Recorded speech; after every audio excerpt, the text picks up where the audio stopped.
Les fruits et légumes en Europe sont contaminés par des pesticides les plus dangereux. C'est la conclusion d'une étude de 9 ans menée par l'ONG Pesticide Action Network Europe. L'analyse sur près de 100 000 échantillons indique une augmentation de 53% des résidus. Les fruits les plus contaminés sont les mûres pour 51% d'entre elles, suivis des pêches, des fraises, des cerises et des abricots. Pour les légumes, les plus touchés sont le céleri rave et le chou frisé. Souvent, il ne s'agit pas d'un seul pesticide. Il y a une augmentation de plusieurs pesticides trouvés sur un fruit. Et nous appelons ça un effet cocktail qui peut se produire. La substance d'un pesticide peut avoir un certain effet.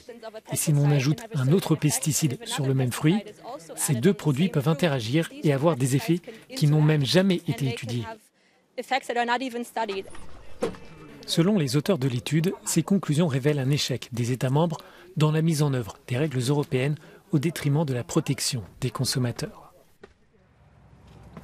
Cette exposition accrue aux pesticides va à l'encontre de la stratégie de la ferme à la table qui veut justement réduire ces produits.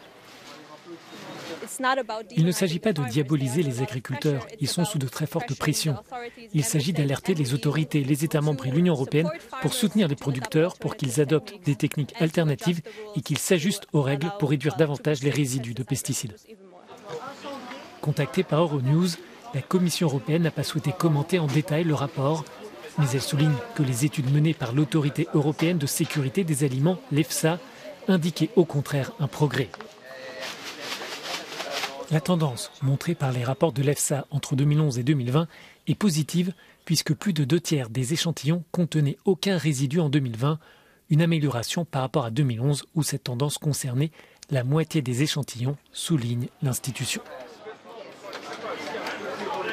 L'ONG, derrière cette nouvelle enquête, réclame une interdiction des 12 pesticides les plus toxiques et une sortie totale d'ici 2030 des 55 produits considérés comme dangereux.